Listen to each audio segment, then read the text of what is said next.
What they're doing now with the monsters that are Facebook, Google, and all these other internet giants is they are ensuring as much as possible you only see what you already believe.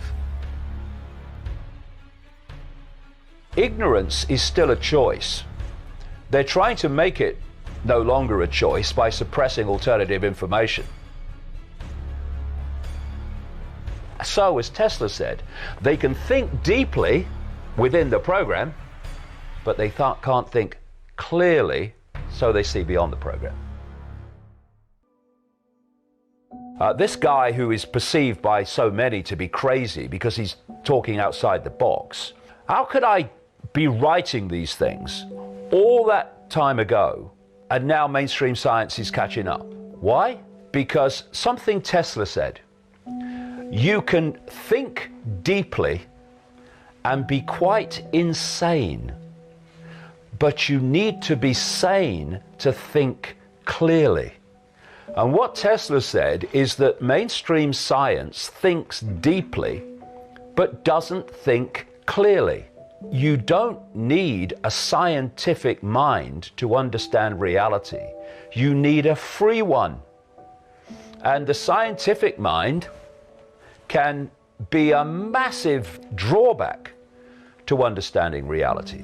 Because if you look at a human life, it is 24/7 almost downloading of a program of perception.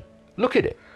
You come out of the womb, you are immediately influenced in your perceptions of the world by your parents, who've been through the same programming process you're about to go through, and are not passing it on to you through malevolence, but because they think it's real. So immediately you're out the womb and you're already having your perceptions directed and molded by your parents. Then, 3, 4, sometimes 5 years only after you enter this reality, you're sitting at a desk and an authority figure called a teacher is telling you at least 5 times a week, hours and hours a day, what is, what isn't, what's right, what's wrong, what's possible, what's impossible, what's happened, what's not happened. And in terms of control, they're telling you when you have to be there, when you can leave, when you can eat, when you can talk, when you can go to the toilet. You've only just arrived, and this is going on. And then all the way through your formative years, right into your teenage years, this download of the state's version of reality is going on. At the same time, your parents, when you're younger, are confirming, except those that have expanded their awareness, they are confirming that what you're being told at school is true. All the people around you, your peers and your friends and your acquaintances, are going through the same programming system. They're confirming to you it's true. Every time you turn on the mainstream media, and much of the alternative, let me say, they are telling you the same thing is true. And so on and on and on it goes. And then there's not only the download of the perception, there's also the policing of the perception. If you challenge what you're being told at school, then you are a disruptive influence in the classroom. If you question what I call the postage stamp consensus, what this download is telling us to believe in terms of its narrowness of possibility, then your peers ridicule you or call you crazy because you're challenging this norm. Next stage, you go into the adult world. You go into politics, you go into journalism, you go into medicine, you go into science, you go into the corporate world, you go into education to be a teacher or an academic. And what are you taking in to those institutions? The core programming that you've been downloading since the day you were born. Actually before, in the womb, through the mother as well, perception programming. And then you've got these institutions, therefore, that are directing society and are telling society what is and isn't. The new teacher, once you get into the adult world, they are confirming to each other that actually this ludicrously narrow sense of reality and normal, is real. So a journalist will, if he's covering, or he or she is covering a medical story, they won't go to an alternative practitioner who's coming from a different view of reality. They'll go to a doctor and they'll get the song sheet. They want to talk about reality, they'll go to a scientist and get the song sheet. Same with all these things. And so all the way through your life, you are being bombarded with a sense of normality and a sense of the possible and a sense of reality, which is so powerful in controlling people's perceptions that people have laughed at me over the years for saying things that science, even mainstream science, has proved to be true. But because that's not appeared in the mainstream, where they get their information from, they don't know it's been proved to be true. And thus, if I'm saying it, it's got to be crazy. Because I never went to school, thank you God. And this is the other thing about this program. The further you go in it, the more programmed you become to this perception of normal, this ludicrously narrow sense of normal. And who goes further into it? Those that go on to be scientists, that go on to be doctors, that go on to then tell us what normal is. You know, there's a professor in Britain who's famous for trashing anything alternative, who wrote a book and said that reality is not malleable, it's basically solid, when it blatantly isn't.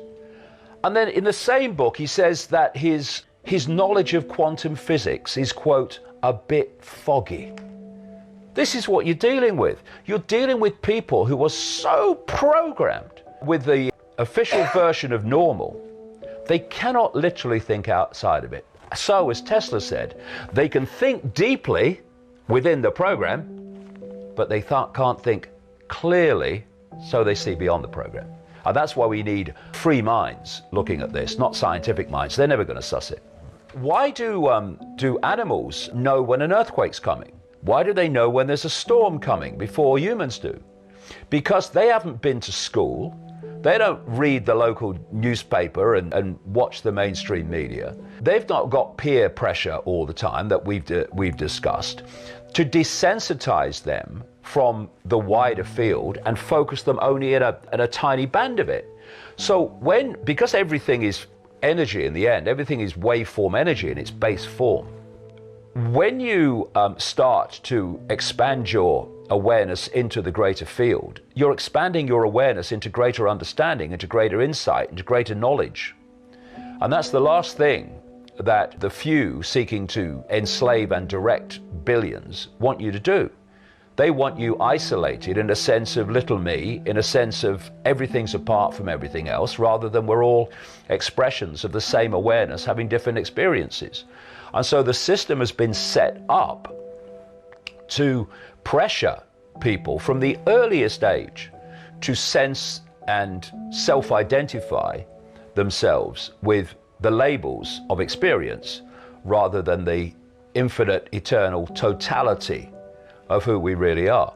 And once you enter the realm of the five senses, and that's where science is, quantum physics apart, that's where medicine is, almost entirely medicine.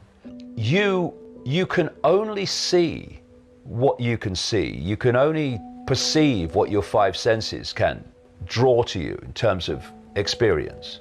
And everything beyond it is lost to you. Therefore, you can't get this greater insight from awareness beyond the world of the seen. You're isolated.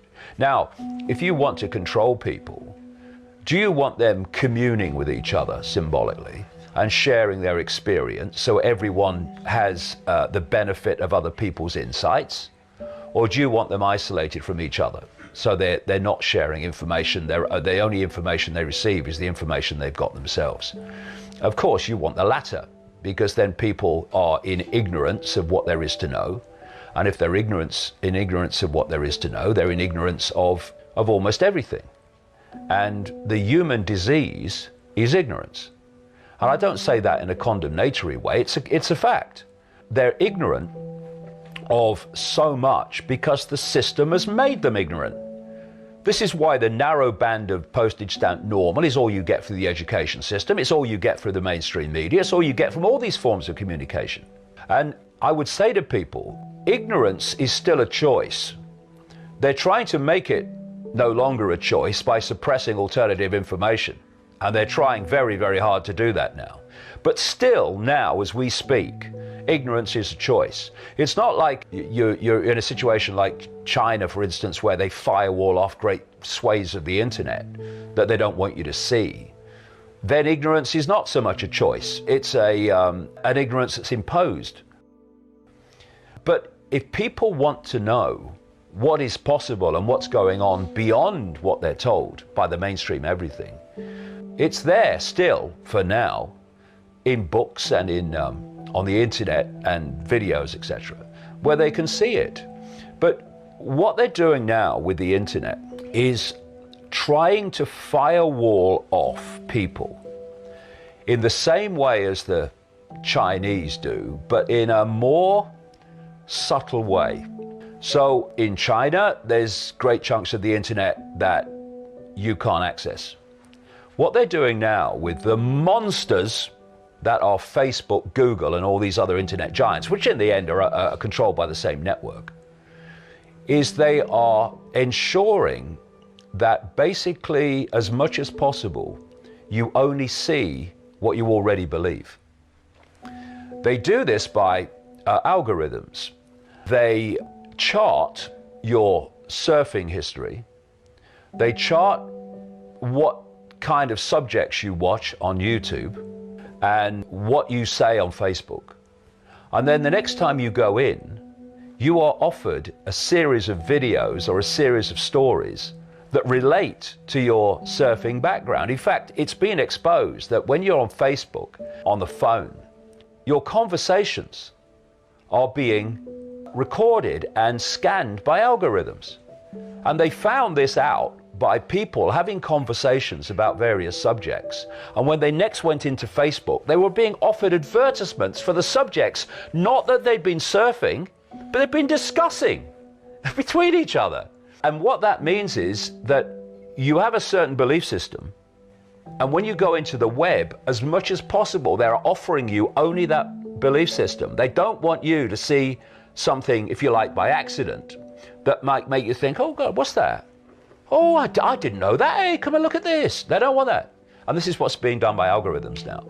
There's this war on expanded perception going on, and it's moving very fast.